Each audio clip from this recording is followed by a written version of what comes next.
तपाईले कुनै पनि बुकको की इन्साइट्स 20 मिनेटमै बुझ्न सक्नुहुन्छ।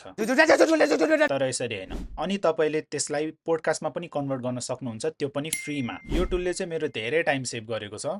यो टुलको नाम चाहिँ नोटबुक एलएलएम हो। यो चाहिँ गुगलको एआई एक्सपेरिमेन्टल टुल हो।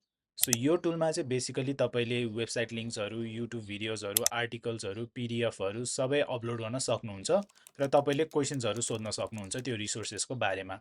सो बेसिकली यो टुलले चाहिँ सबै रिसोर्सेसहरू एनालाइज गर्छ र तपाईलाई एक्ज्याक्ट एन्सर दिन्छ। यति मात्र हैन, तपाईले कुनै पनि टेक्स्ट डकुमेन्टलाई पोडकास्टमा कन्भर्ट गर्न सक्नुहुन्छ है, त्यो पनि फ्रीमा। So, Nepal in 2025. सो यदि तपाईँ बिजनेस ओनर हुनुहुन्छ भने चाहिँ तपाईँले आफ्नो बिजनेस न्युज लेटरलाई अडियोमा कन्भर्ट गर्न सक्नुहुन्छ इजिली। यदि तपाईँ धेरै रिसर्च डकुमेन्ट्सहरूसँग काम गर्दै हुनुहुन्छ भने चाहिँ माइन्ड म्याप भन्ने फिचर युज गर्नुहोस्। सो यो फिचरले चाहिँ तपाईँको त्यो लार्ज इन्फर्मेसन टपिक र सब टपिक्समा ब्रेकडाउन गरिदिन्छ, सो द्याट तपाईँलाई एकदमै सजिलो हुन्छ बुझ्नको लागि। सो तपाईँ रिसर्च गर्दै हुनुहुन्छ अथवा रिपोर्ट्स प्रिपेयर गर्दै हुनुहुन्छ भने यो टुल युज गर्न चाहिँ नछुट्याउनु होला है।